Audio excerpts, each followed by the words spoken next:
Good afternoon, everyone. How are ya? Hey, my love. Hey, Dr. L. Teddy, how you doing today? I'm good. You're good. You're good. Okay. I see you repping the Irish up there on your head. Of course. Well, we have that in common. We don't have a Yeah. lot in common when it comes to sports, but that we have in common. Hmm. So, okay.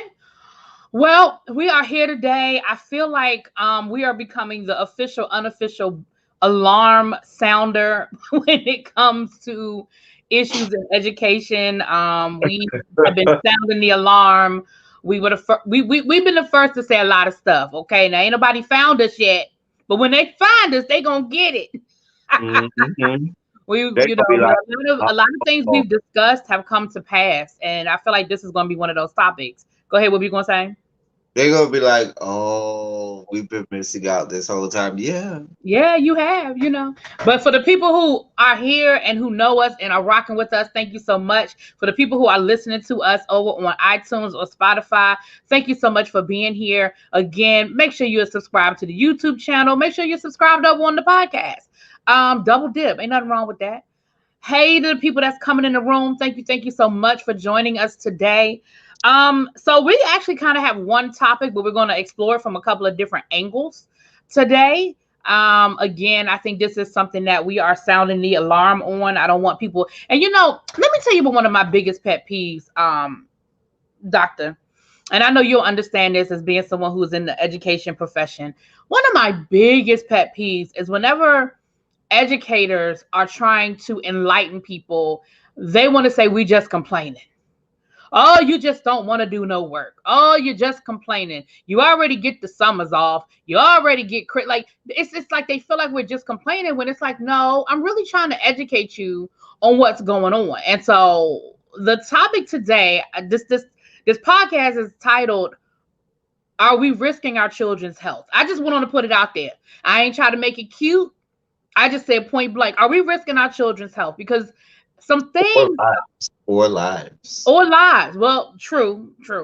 Because there's some things that are out there that are just like we need to really, really be looking at and we really need to be exploring.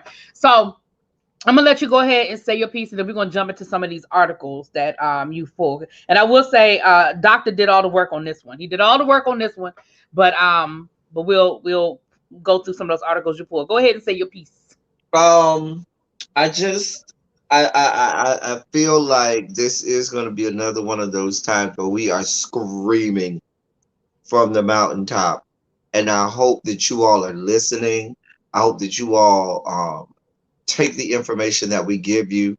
You and you do do some of your own research and inform yourselves, but so that you can make great decisions for you and your loved ones. And it could be for you, it could be for your children, it could be for you if you're a teacher or in education or in work in or around the school system.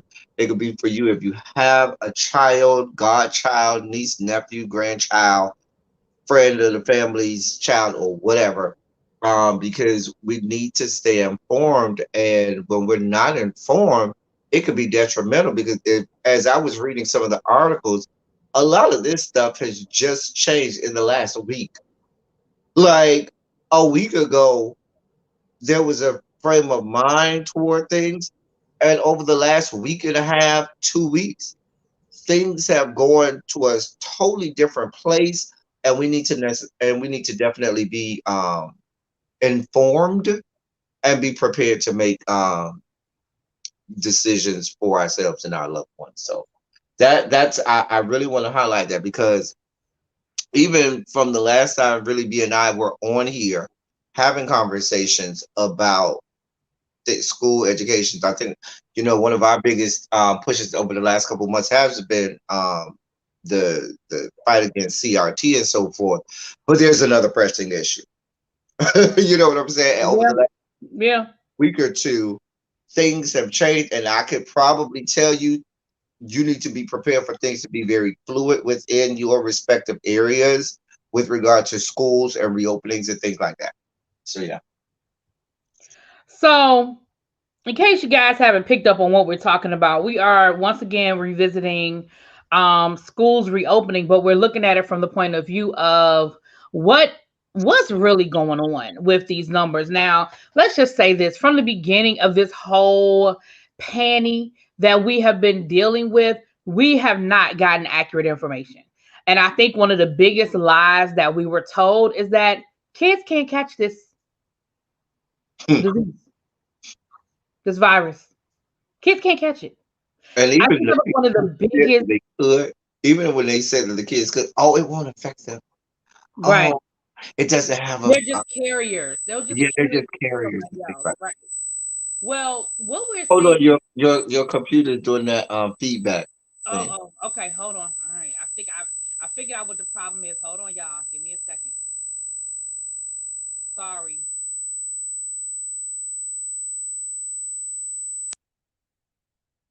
There we go. Okay. I don't know why it just periodically decides to do that, but it Okay. is what it is. Okay, is it back? Are we good? No, you're good. You're good. Okay. All right. Well, I'm back. So let's jump into this first article. Do we want to start with your great state of Florida? Do we want to start with DeSantis?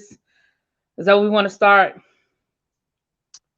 Might as well jump in the deep end, dear God. All right. Well, and again, as always, these articles are linked in the description box so that you can read through it yourselves, verify it, make sure that we ain't lying to y'all, or just have the information to pass on when you want to go and discuss this further. So this is from political.com. This is an article dated July the 29th, 2021. The article is titled Florida Officials Defy DeSantis as Infection Spike. Now this article is a whole article, but there are specifics to education. But this, hold on. I lost my place. I'm sorry. Oh, shoot. Okay, here it is. The school issue has the potential to be the most contentious. Last week, like I said, this whole article is about people who are fighting the officials down in Florida that are pushing back against DeSantis and his no mask and COVID isn't real mindset. But what we want to specifically get into is how it's affecting schools. So that's why I scrolled down. So the issue has the potential to be the school issue has the potential to be the most contentious. Last week, I want you to hear this when I say this, you guys. 6,999 children under the age of 12. Hold on. One more time for the people in the back. Last week, 6,999 children under the age of 12 contracted COVID in Florida, which is nearly 10% of the new cases across the state. Okay. I need y'all to hear me, and I need y'all to understand that is serious. This is without schools being open. I need you to understand what happens when those 7,000 kids go to school. All right. Last week, the positive rate for those under 12, a segment of the population that can't get vaccinated yet, was at 15.4% higher than the 15.1% average for all ages. So hold on, let me say it again. I want to make sure y'all are understanding what we're saying. That the population that cannot get vaccinated in the state of Florida is 15.4% of the new cases, which is higher than the state average for new cases. Now, if you understand numbers, you understand what I'm saying.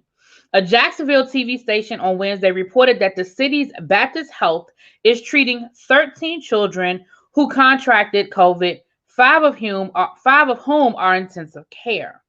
We are all elected to protect students and employees, Broward board member Sarah Lenardi said. It's my feeling that just because the governor doesn't want to act in the best interest of his constituents, that does not absolve us from our responsibility.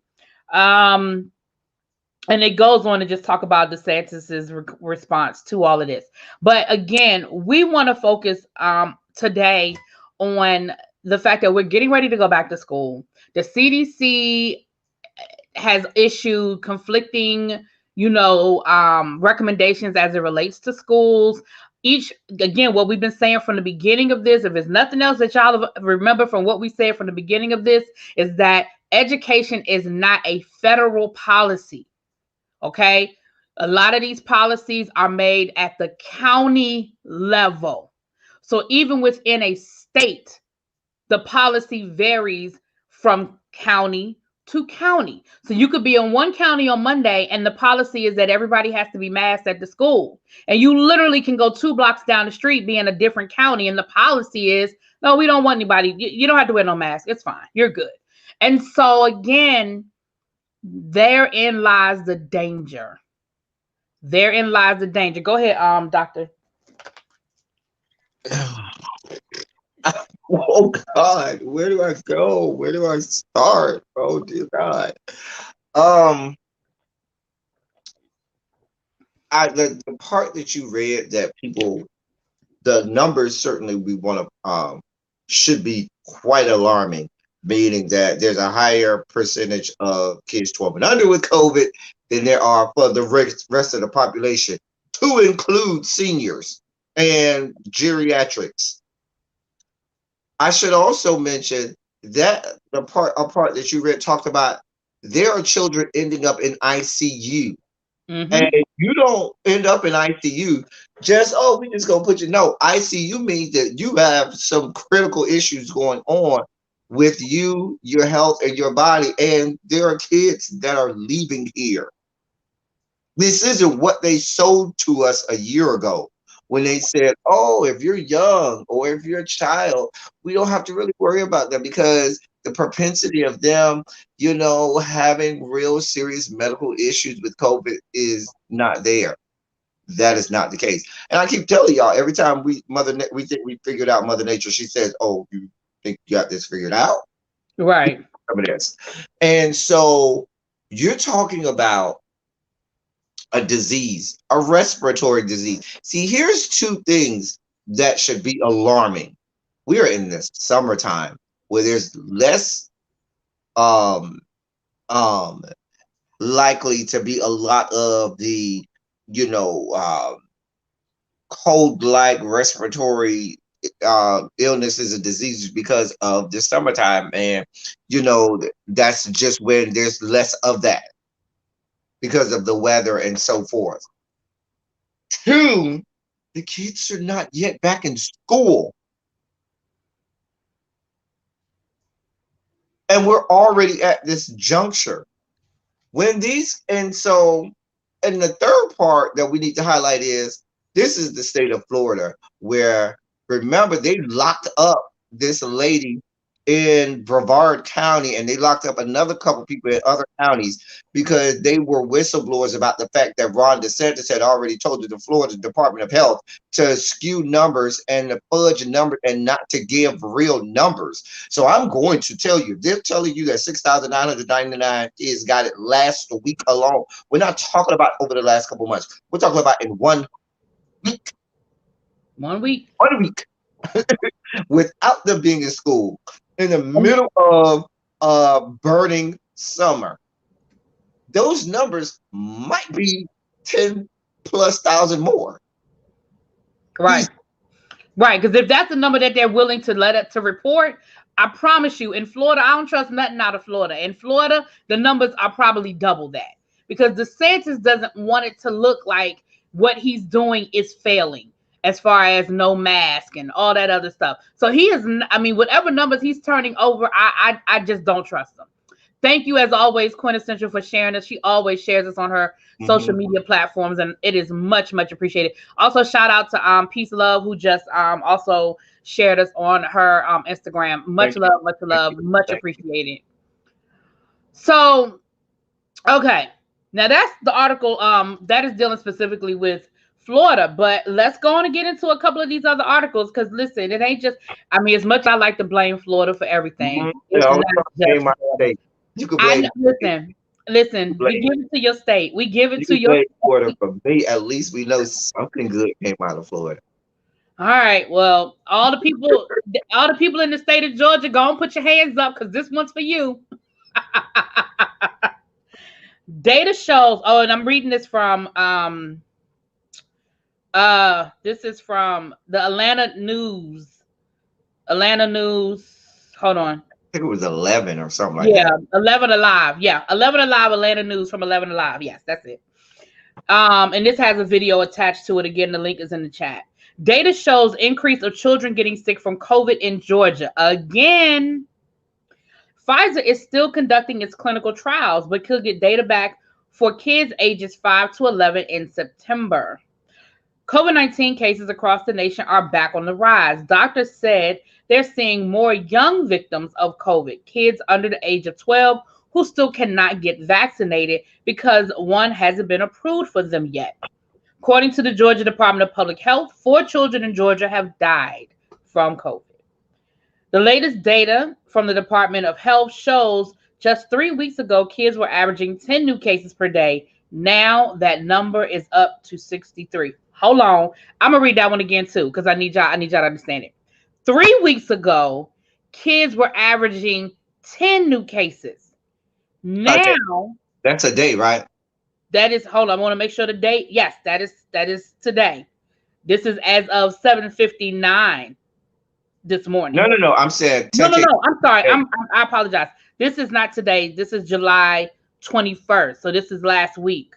Or earlier. That was last week. Yeah, because Sunday was But the no, 20th. what I was wanting to say is that number is per day. Yeah, that number's per day. I'm sorry. Yeah. 10 new cases per day. Now that number is up to 63. So again, this was a week ago. Mm-hmm. So we can probably add a few more numbers to It that. might be double. It might be doubled. It may be because it was 3 weeks. Okay, so as of July 21st, it was 63 cases per day in the state of Georgia. And we do know that Georgia just issued, well, at least Atlanta, I can't say for the whole state, but Atlanta has just reissued their mask mandate. So they are asking everybody to mask up again. So again, y'all, it says pharmaceutical companies are working with the hopes of eventually making the vaccine available to children who are not currently eligible. And they give us a timeline. The timeline is looking like the earliest that they're looking at is September for ages 5 to 11, October for ages 2 to 5. Now, this is Pfizer. Moderna, it just says could seek approval this fall. It doesn't even give a date. And again, that is their projected timeline. That doesn't mean that that's what's going to actually happen. Pfizer is still conducting its clinical trial. I just said that. It's also possible it could seek emergency use for that age group the same month and for kids 2 to 5 as early as October. Okay. It says Moderna is also working on conducting trials. But it does not, again, I told you the earliest that they're willing to say anything is this fall. So you guys, again, this is not isolated to Florida. This is another state that we're talking about. And again, the numbers are alarming and schools are not open yet. You know who we need to get our teacher friend that's in Georgia. She's been a guest on here before. I don't want to say her legal name. I want to say her government name. Proverbial one, thank you. I ain't want to say her government name for whatever. I can remember her government name real easy. So I want to say that. But yeah, Proverbial one actually teaches in the state of Georgia. So we need to reach out to her and see if maybe she can come and talk to us. The scary part about this is the numbers that we get are from areas that are actually reporting numbers. There's no mandate that areas report numbers, especially in some of these states that are Republican led, where they don't want alarming numbers. They don't want them. Right. There are many states, as I was looking up data and stuff, from credible, from the CDC, from WHO, and from credible organizations, they have to put a caveat in all of their data and say, we only got it from this number of states or this number of states. And sometimes it maybe we only got it from 13 state numbers from 13 states. Or I think the highest I saw was 43 states. And then on top of that, within that state, it may not be valid data from all of the respective counties and or municipalities. So these numbers could be well under actual real data. Yeah. That is scary. And we don't. I don't want to. I don't want us to seem like alarmists out there. But we're at the point where you're buying school supplies and school clothes and Yeah, uniforms and yeah. getting perhaps to send your child into a place where it could really be a, a place that I don't want to, sound like this horrible person, but it could really be um, a petri dish for COVID, a COVID con. It could be someplace where you're sending your child into harm's way, and that's something that you need to be aware of, very aware. And the administration is not doing enough to say anything about it, and I don't know. And they get much more credible numbers than we do, because they have other forms of information. But this stuff is changing. The article really we just read told you 3 weeks ago there was no concern. Even last week, I can tell you there was no concern. It was like, okay, we going back to school, so forth and so on. But this Delta variant said, "Oh, y'all finna do what? Y'all finna do? You finna do what?" And you got concerts going on, parents sending their schools out. I mean, children out. All of these things that are going on, and And you saw there was, and I don't have the article in front of me, but I saw it today. That the CDC is reporting that the Delta variant is as contagious as the chickenpox. You know how easy kids spread the chickenpox. Anybody who has worked in a school, when one kid gets the chickenpox, the I whole. promise you, it is going to run roughshod through that building. Mhm. It just goes from one to the next, to the next, to the next. By the Because time the you realize incubation you have period is so. Go spread, ahead. by the time you get the symptoms and realize you had it, you You had it spread for it. a while, and you've been spreading it. Right. And we know that we know that's part of it. That's been part of the problem with COVID from the beginning, is that by the time you get symptoms, you have already spread it to whomever you're going to spread it to. And so again, I have to keep stressing this is what's happening, and schools have not opened yet. Wait till those kids are on the school bus. Wait till they're standing at the bus stops. Wait till they're in the hallways, especially in the high At school lunch, level, where they're just lingering in the hallways and going from, classroom to classroom. They stopping to see their friends. They doing this, they doing that. Like, wait lunchtime, until, oh my gosh, the cafeteria. and you talking about lunchtime, meaning they're not having masks on. That's when you Right, got right. And again, I can't speak for other places, but I can speak for the mindset that I'm following. And the mindset is we're going back to school business as usual. So a lot of these precautions that schools put in place last year when they did open back up, I know for my school system, we're not putting a lot of those precautions in place, where it was only going to be a certain amount of kids in a classroom and they were only going to do this for lunch and this and this and this and that. Oh, no, no, no. School is open for everybody. And I know at my school, we have a population of 2,100 kids. And all 2,100 of those kids are expected to come back to school. Now, they are giving parents the option of an online option where the kids can continue to stay home. But like I know, the majority of those kids are coming in the building. So even out of a population of 2,100, huh? No, I was saying, hey, Abby, and hey, crackhead Willie. I love Crackhead Willie. I just love that name, Crackhead Willie. Hey, thank y'all for being here.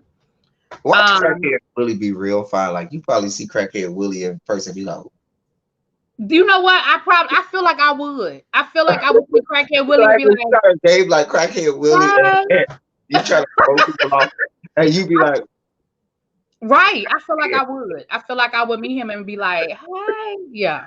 Yeah. Abby said, I feel like we're going to get to maybe October and the new variant going to shut us back down. Listen, it might not be that long. Because listen.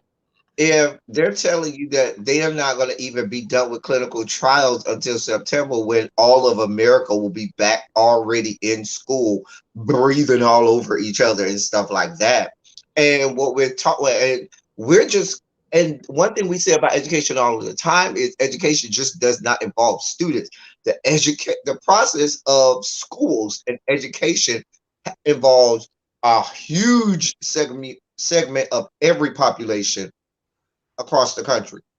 So what that means is we're talking a whole lot of adults that are involved as well. Yeah. Yeah. And again, as somebody like myself, hey, Crispies. Crispies is one of our educators out on the western side of the country. We are talking about, if you just walk in the room, we are talking about the numbers going up for children under the age of 12. And we know that the catch-22 is that there is no vaccine for them, but the numbers are going up, and these kids are ending up in ICUs and are ending up unfortunately deceased. And we're just talking about with schools getting ready to open up. Like I said, I have a friend who's an administrator in North Carolina, and his teachers come back next week. The kids come back the week after that.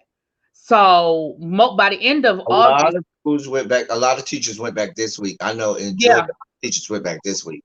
yeah, a lot of a lot of schools, the kids will be back in school by the end of this month. Well, not this month, but the end of August. August is this weekend. By the end of also, we're talking about 4 weeks, give or take. Within the next 4 weeks, all of our school systems, for the most part, will be back open. Colleges will be back in session. And I know on the college level, a lot of the colleges are requiring the vaccine, but there are a lot that have not. So, yeah. All right. Well, here's another article for us. Hunty. All right. Again, all of this is in the description box. This is from educationweek.org or edweek.org, I should say. Fighting the Delta variant. School reopening just got a lot more complicated. This article was written on July the 28th, 2021. So, again, this is an 8-minute read. I'm not going to read this whole thing. We're going to skip through it, but I'll try to get you guys to the hot spots, okay? With every passing day, a perfect storm is taking shape that could undercut this year's safe reopening of schools across the country. As students and staff stream back into buildings, schools must battle a highly contagious new form of COVID, and many will wage that battle with one hand tied behind their backs, unable to take advantage of the safety strategies available to them. A tangle of state district rules, legal questions, and community pushback has limited the power of many principals and superintendents to require the two most powerful forms of protection against the virus: masks and vaccines. Another protective strategy, distance, has been undercut too. Since many districts have eliminated virtual learning options in an optimistic bid to provide high quality instruction. So again, the no uniform policy on masks, vaccines not being available and not being mandated. And the third one is what I just said, is that we're eliminating a lot of the social distancing aspects that we did have in place. All right. Realistically, schools will have a problem reopening fully and staying open continuously this fall. Robin Lake, the director of the Center for Reinventing Public Education, which tracks schools' reopening strategies, tweeted last week. This is not fear-mongering. I'm going to say that one more time, y'all. This is not fear-mongering. Like, even with myself and the doctor, this is not fear-mongering. This is a likely scenario that must be planned for. We are not seeing such plans. Deja vu? There are signs this week that suggest a growing recognition of the need to redouble safety protocols in schools. The Center for Disease Control and Prevention said July the 9th that only unvaccinated staff and students need to wear masks to schools. Then it reversed it 18 days later and now advises all students, staff should mask up regardless of vaccination status. So that's kind of what we had said earlier, that they've just been sending these mixed messages. Hold on, let me scroll down a little bit. It's very hard. It's a very hard time right now. We're sitting on the threshold of a decision point about what to do about masking in many places, said Benjamin Lunis, an infectious disease specialist at Boston University. We know for sure that kids don't get severe COVID, but they can be infected and can transmit it. And see, again, that's not true. We just read 2 articles where that's not true. Anyway. Vaccination rates vary wildly. All right, I'm going to read a little bit of this and then we'll discuss. The country is a crazy quilt of vaccination patterns, leaving hundreds of communities and those who flow into their schools particularly vulnerable.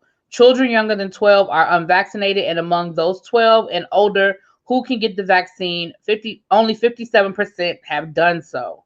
Nationally, 60% of adults are fully vaccinated. In some counties, fewer than 20% of people are vaccinated. So again, that unevenness of the vaccine.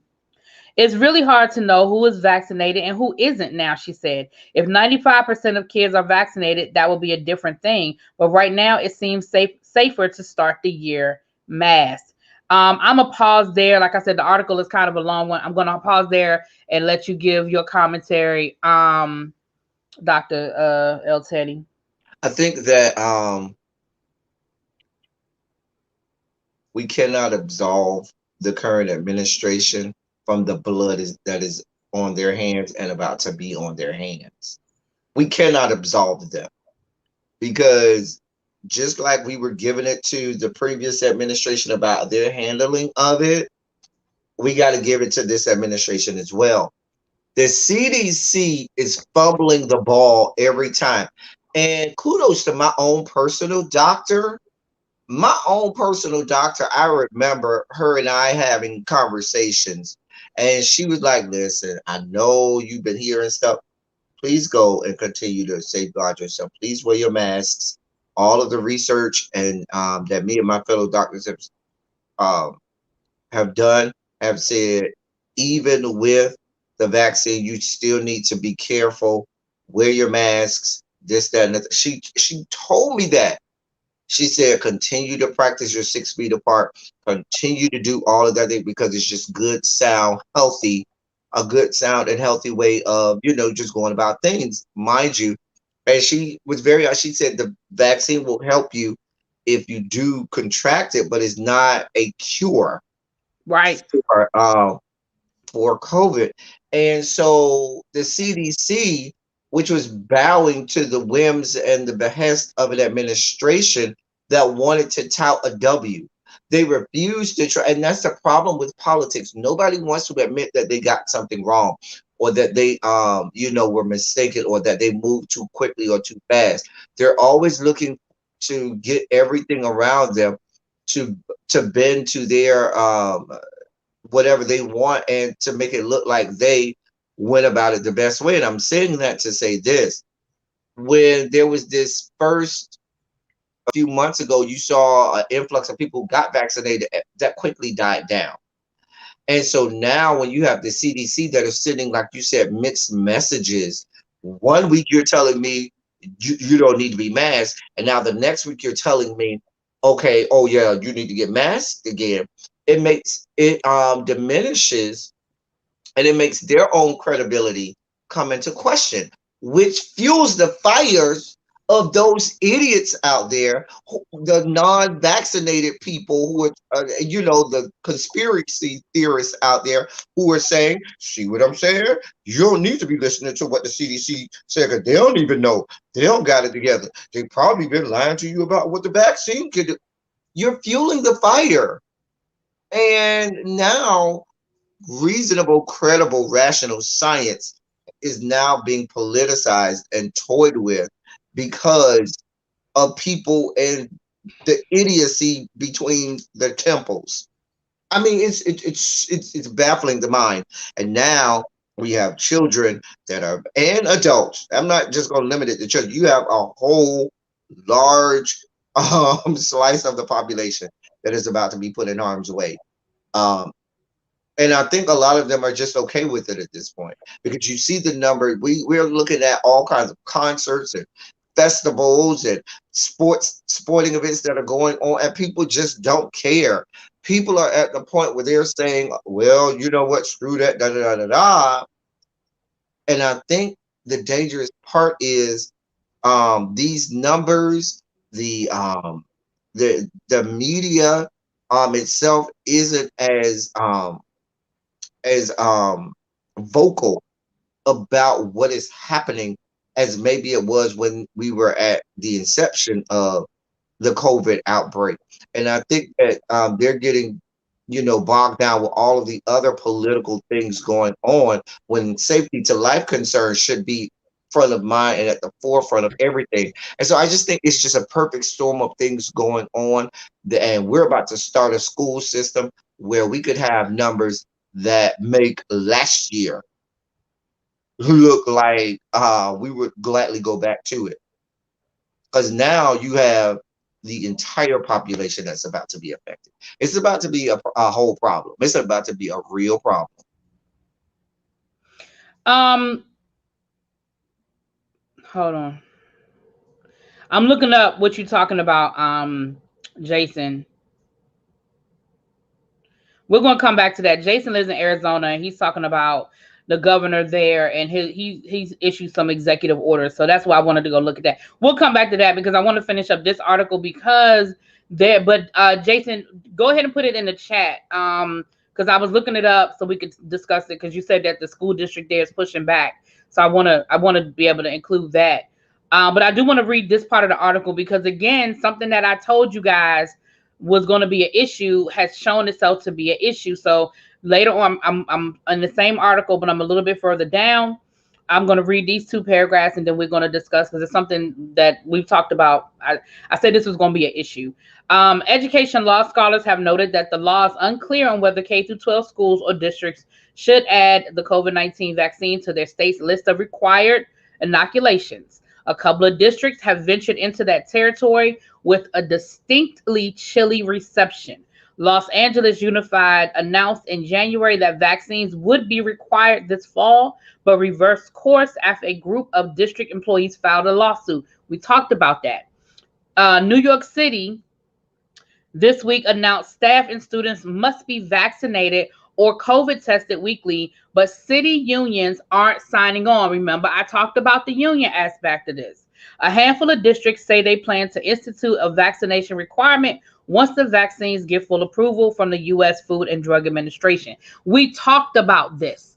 I said there were going to be lawsuits. I said that if there's a state that has a union, this is going to have to go through the union.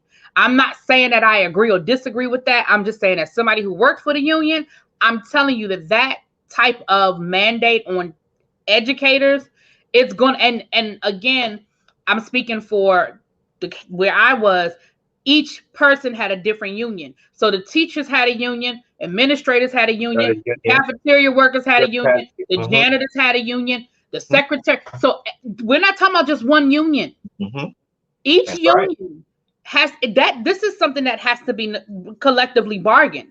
And again, I'm gonna just go out on the limb because I just don't, you know me, I don't care. I disagree with the unions that are giving pushback because unions, while politicians see unions as these leftist, wildly liberal organizations, they are filled with the full gamut of the population. They are filled with people on the left, people on the right, people in the middle, and people that's on the far reaches of the left and the right. These unions are filled with all of that. And so if someone on the far right is a union dues paying individual, that union then is, is going to have to fight vehemently for that same person on the far right as they would for this person on the far left. And sometimes unions don't always get it all right, and they're caught in a situation where you gotta, do what you gotta go where the money goes. Who's paying?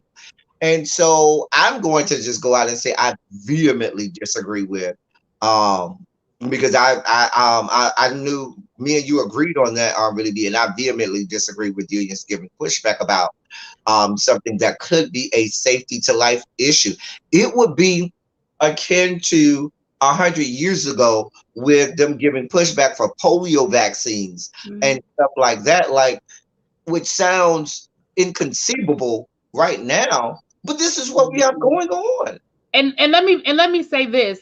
I 100% agree with you. I disagree with this being, again, I've disagreed with this being political from the beginning. And for me, for the union to have any sort of pushback, to me, that's you're turning this into a political situation, and it's not political, in my opinion. It's not political. This is life or death. This is public health. This is public safety. And so I do not think that this is something that should be negotiated. Okay. This is absolutely something that should just be accepted.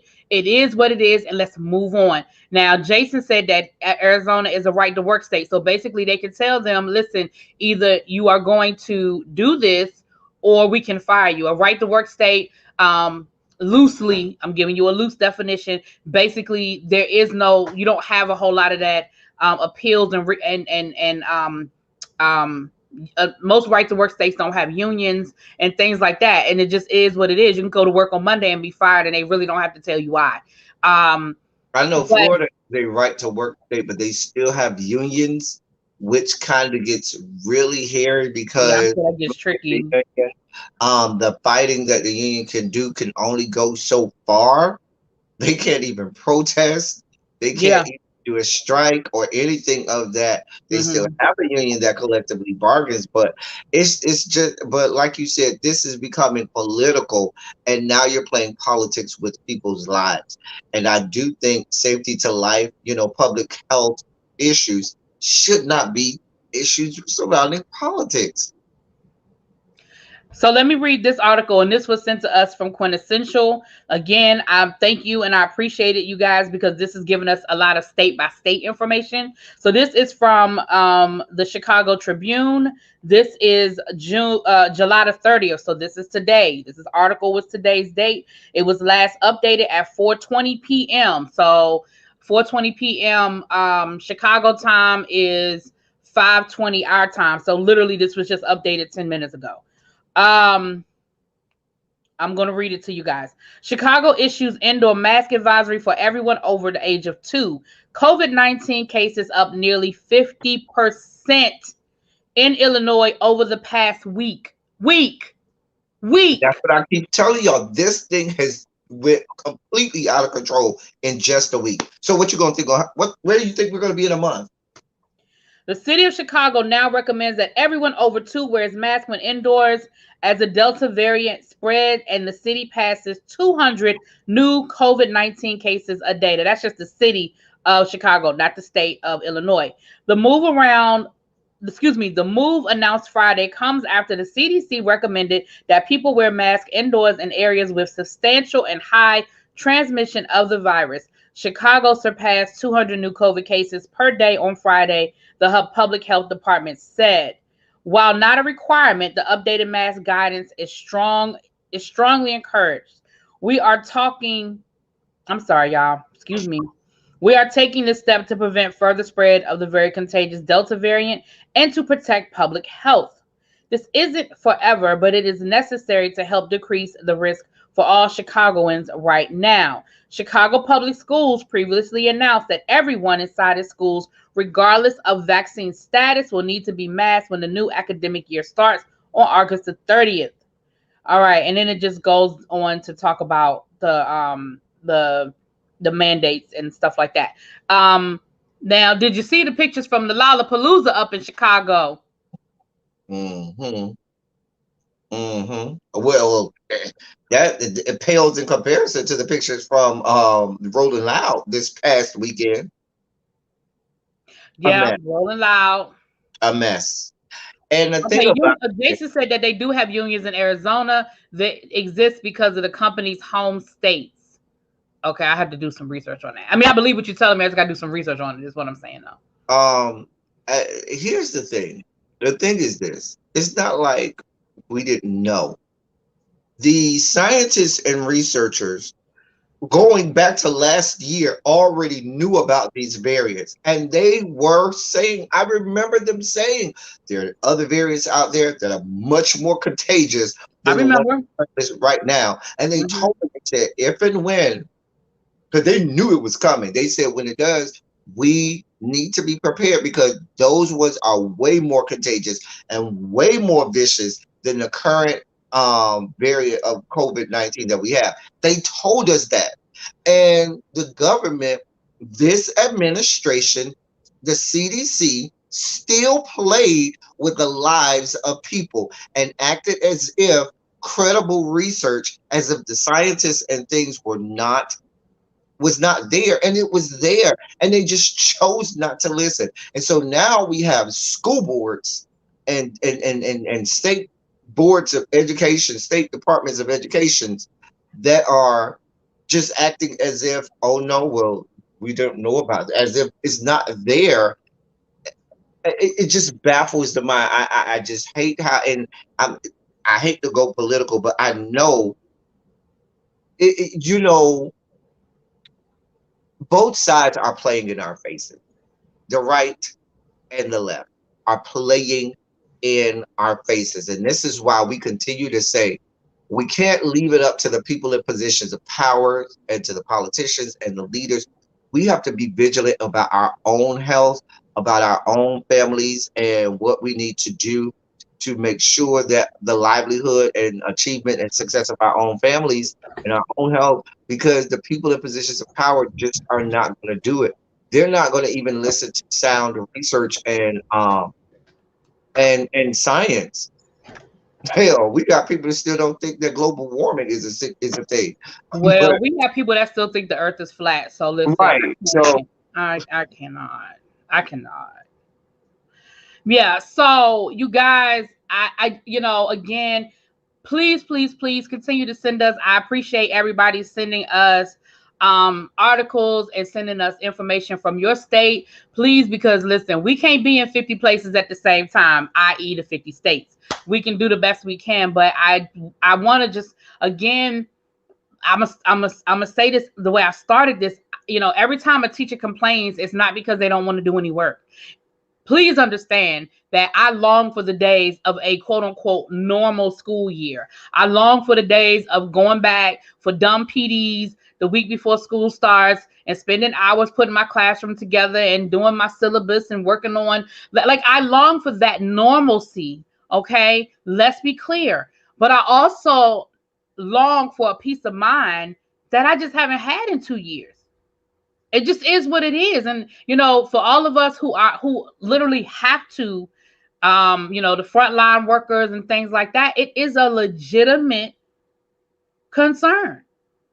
And now again, with these numbers going up and we haven't even gone back to school yet, you guys, I don't think you understand the incubator that schools are. Forget about COVID for a minute. Teachers statistically have one of the highest rates of what's the word I'm looking for, El Teddy? We don't catch nothing. susceptibility. Yeah, yeah. I'm trying to think of the more technical word, because teachers have such a high Immune immunity system, to just basic stuff like the common cold. Like after my first 2 years of teaching, I caught everything. And when I say I caught everything, baby, I had everything. I had the flu, I had bronchitis, I had pink eye. Okay, I had never had pink eye in my life. I had pink eye. But after that, legitimately, knock on wood, I ain't really have a whole lot. I didn't catch. I damn never caught a cold. Damn near never caught a cold. Because at that point, you become immune to so much because you are literally around everything and your body builds up an immunity to it. So I need y'all to understand the incubator that schools are. Okay? Labor Day is going to be terrible, child. Y'all better go on and buy you a hot dog and cook it in your kitchen and call it a day. I think what's dangerous too, we were just talking, what was it, the last, I don't know if it was our last one or the one before that, about what is Cardona doing? What is Cardona doing? Where you know this? Because Cardona was on the beaten path, pushing we opening 100% opening, and he has not said anything because they don't want to be wrong. They hate to say, "Oh, you know what, guys, we messed up. We were mistaken, and we don't want to put you and your children's lives in danger." You come out and you start off by saying that, we were optimistic. We had hoped that we would be at a point where we could do that. But now looking at everything that's in front of us and all of the information that we have privy to us at this time, we cannot in good faith say, "Oh, everybody better go back and open." So we need to look at this thing on a city by city, municipality by municipality phase, and they need to say if your numbers are looking like X, Y, and Z, then you need not open. If the numbers in your area is looking like X, Y, and Z, you need not open. You need to stay home. Even if your numbers are not that, if you are going to in person, you need to be masks. Schools need to have in place these, and they need to be specific. These things in place down to the, this how many feet for every, all of those things.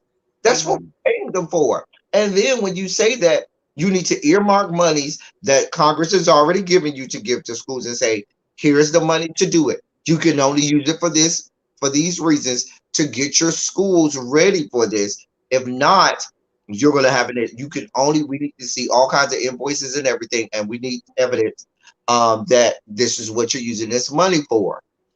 I So, mean, but I don't. here's my question. Okay, so a couple of things.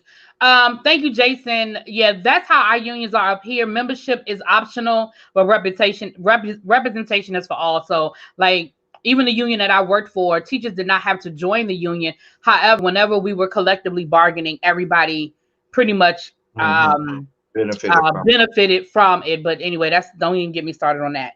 Um, Jason is saying that Mexico is asking folks not to come to San Carlos for 2 weeks. Tourism is primary industry, but the bars are closed. So that let you know right there. Again, we start getting into when people start getting into affecting their money, you know it's serious. Um, so I'm gonna say this. I'm gonna ask you this question, and this is it's rhetorical, but it's something for us to think about. Now, when COVID first hit, I'm gonna say my school district. I'm gonna use again my school district as an example. When there was someone in the building that tested positive, the building was shut down, sanitized. People had to not come in the building for I think they would do 7 days. Then it went from that to well, only we were doing contact tracing, so only people who came into contact with the person who tested positive would be contacted, and they would have to take the precautions. What are we going to do when it's 2,000 kids in the building every day, moving from class to class, and that kid comes back and they've tested positive? What do we do now?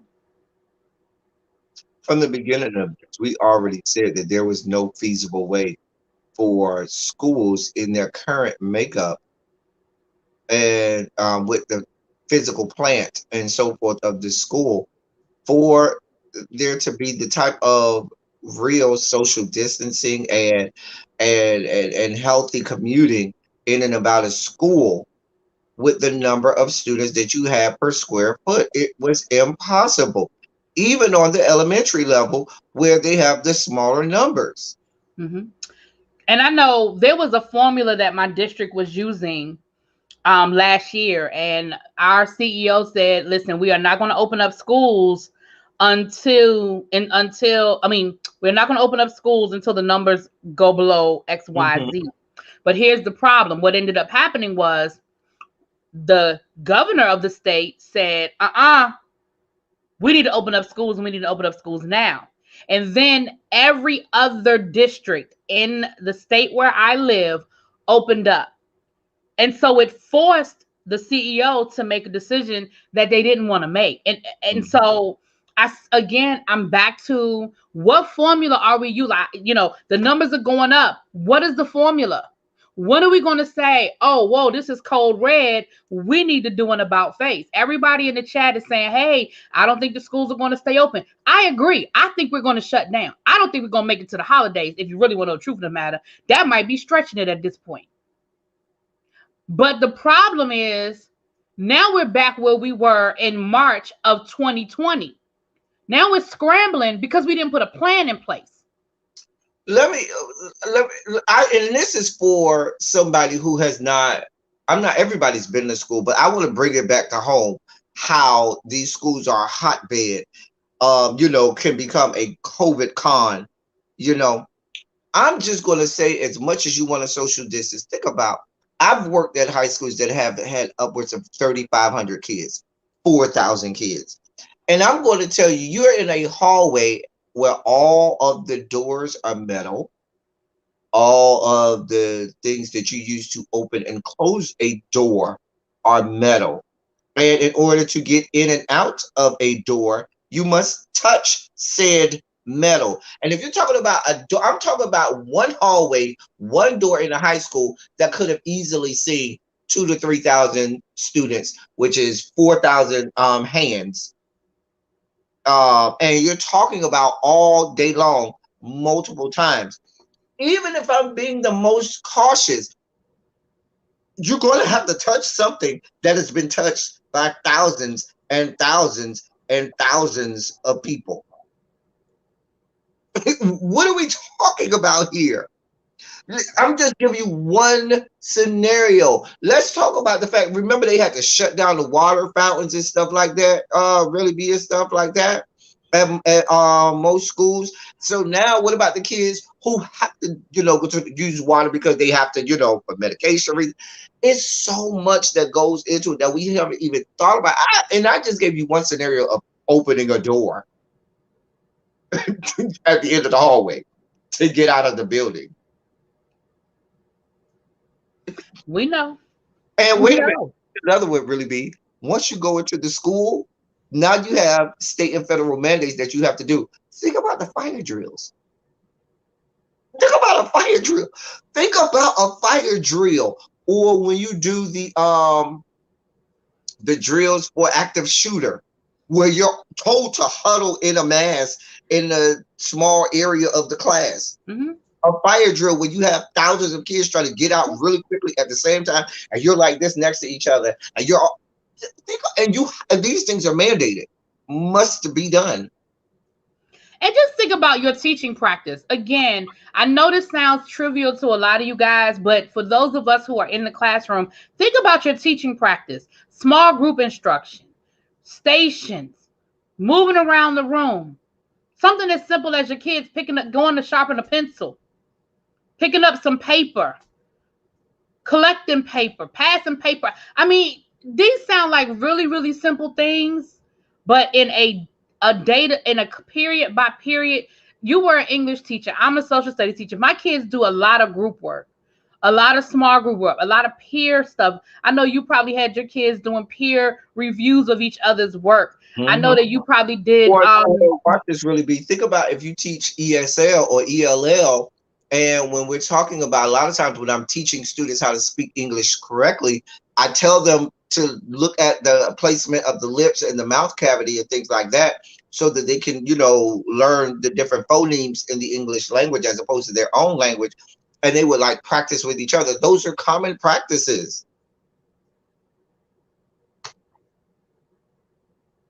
Think about labs in science class, where you got to work with your lab partner. Think about PE class. What you gonna do for PE? We ain't even started on lunch yet. How you gonna eat lunch? Make sense. I ain't gonna even go down the road of lunch. And my school has a performing arts academy. They're in a totally separate building, but they're under our umbrella. What about dance class, musical, music class, band? But all you do is breathe all over each other. Yeah, I mean, again, you guys, there's so much more that goes into, we're just going to open up schools. And that's what I don't think the politicians and the parents are getting. It's so much more to it. We're not even going to talk about the lockers and what is in them lockers. We're not. Science experiments going on in the locker. And there's only but so many custodians in a school at a time. Like there really is. There really, really is. But so like they literally do not have time to wipe stuff down all day while they're pulling trash. It's possible. Right, while they're pulling trash and cleaning certain areas of the day and doing cafeteria and pulling the trash in the cafeteria and stuff like that. The bathrooms, keeping the bathrooms clean. Like there's just not enough time unless you're gonna hire. You're gonna hire a bunch of them. Little Johnny had to throw up over here. Go clean that up. Little so-and-so had an accident over here. We need to go. There's any number of things that go on a daily basis. Any number. So again, y'all, once again, I know it sounds like we always coming on here sounding the alarm, but we kind of are, but we kind of need to. That's kind of our job. and I think that it was important for us to do this today because I don't think really B and I had one plan. But when you look at where we were a week ago to where we are today. These things are about to change real quick. You can be damn skippy over the next couple days and over the next week. There's about to be a lot of things that are coming out and that are about to change. I will probably be on here the next time we meet reading about school opening again from state to state, because these numbers are skyrocketing over, and it's because we dropped the ball. Everybody out in these streets, everybody having a good time. And now you're talking about, you had a weekend where you had huge festivals and huge concerts and things. And where do you think it's about to be in a week? Because Yeah. it was stuff like that that was happening in January and February of 2020 that sparked, the outbreak that we had last year. These things, and we're talking about going back to school. Right. I'm gonna read a couple of comments, and then we're gonna get ready to wrap it up, because we like to hold y'all to an hour. An hour of us ranting is enough. Crispy said they would sanitize our rooms daily. Lies. Listen, I'm gonna tell you, I know. I went back in the building, and I promise you, again, as much as I love my custodial staff, no, they were not sanitizing nothing every day. I can promise you that wasn't happening. Thank you for joining us, Edith McNeil. I see she said she was a teacher. She was joining. I don't know if I've seen her in the chat before. Well, thank you for joining. They are trying to appease the parents who want their children out of the house and do not want to pay anyone to check on them or watch them at home. Lots of parents use schools as babysitting, and that is a fact. And we talked about that. We've talked about that. That is a fact. Glorified daycare, absolutely. So, again, I'm a pause here. I'm a thank you guys for being here. I'm a thank you guys as always. Everybody who joined us, a lot of our regulars are here. Anybody new that's in the chat, you could drop down and say hi. But anybody that came through, you're finding us on the replay, you're listening to us on some other place, please make sure that you are subscribed to the Teacher Project 2.0 on YouTube. You can follow us on Instagram, the Teacher Project 2.0 underscore on YouTube, I think it is. I'll double check that. If you have any articles or any issues you want us to address, or just want to give us some information to follow up on things we've talked about, the email address is the teacherproject2.0@gmail.com. I'm sorry, IG is the_teacher_project_2.0. And last but not least, please make sure you are subscribed to the channel, like, comment, and share. And I turn it over to you, Doctor. Please monitor your local news, your local newspapers and their websites. Stay active. Keep in contact with your with the school in your area, with your child's schools, or with your student's school, to be mindful of what's going on. Now is the time, if you are a parent of a student, to figure out what you're going to do. I mentioned this earlier on the live that I have. Some states now have several options. You have homeschooling. You have virtual school, not to be confused with traditional school that is meeting virtually. A lot of states have a complete virtual elementary, high, middle, and high school component. A lot of them have had it even before COVID, where a student can do all of their schooling online and never have to go into a building. And then you have the traditional school, which is on-site, in person, as we know it. You need to, now is the time, and you may be behind the 8 ball with making a decision on what you need to do for the well-being and safety of yourself and the students and or children to which you may be concerned. Get all the facts and information as you can, and start to make those rightful decisions, because it's about to be real serious. I would, if it were me, I think it's easier if you already know coming in. Like, for example, if I were a parent, I'd be like, okay, we're doing this virtual, because what I don't want to happen is a situation where we're in person and then the educational process is interrupted, and now that teacher has to try and make, once again, exceptions and move heaven and earth to keep instruction going. Whereas if I know from the beginning, this is what's going to happen, they already have the curriculum, they already have the resources available for instruction virtually, and it don't have to be interrupted, I might do that. And I know a lot of parents have been going in that direction because of everything going on. So please be mindful, please be vigilant, and please be aware of what is going on because it's going to become very important to you. We are so glad to be here and give you this information from a teacher's perspective. Um, and wow, I look forward to next. I'm gonna have my drink, my water ready the next time because I know I'm. And we have a new subscriber has dropped down. Thank you. And Nazuri Makia. Okay, hey I'm Naziri. horrible with names, so please, if I said it wrong, charge Yeah, it to she's my head, not not doing my heart. But I tried my best. Zuri Makia. El Teddy, is that what you, Zuri Makia? Inziri Malikia or Malika Okay. Malkia. See, now you got me messing up, and I'm just Don't blame me. But thank you so much for being here. I appreciate you. y'all check out our old videos. We got some great Yeah, we old. have a great catalog, you guys. So I'm gonna yeah, we got some great catalogs. So with that being said, we are out of here. Thank you so much for being here. Please make sure you are subscribed to us on our individual YouTube channels. You can find El Teddy over on YouTube, well, on YouTube at El Teddy 27. And you can find me Really Be TV official. Sorry. Malkia. Okay, Malkia. Thank you. I'm sorry. Like I said, I'm horrible with names, but I charge it to my head and not my heart.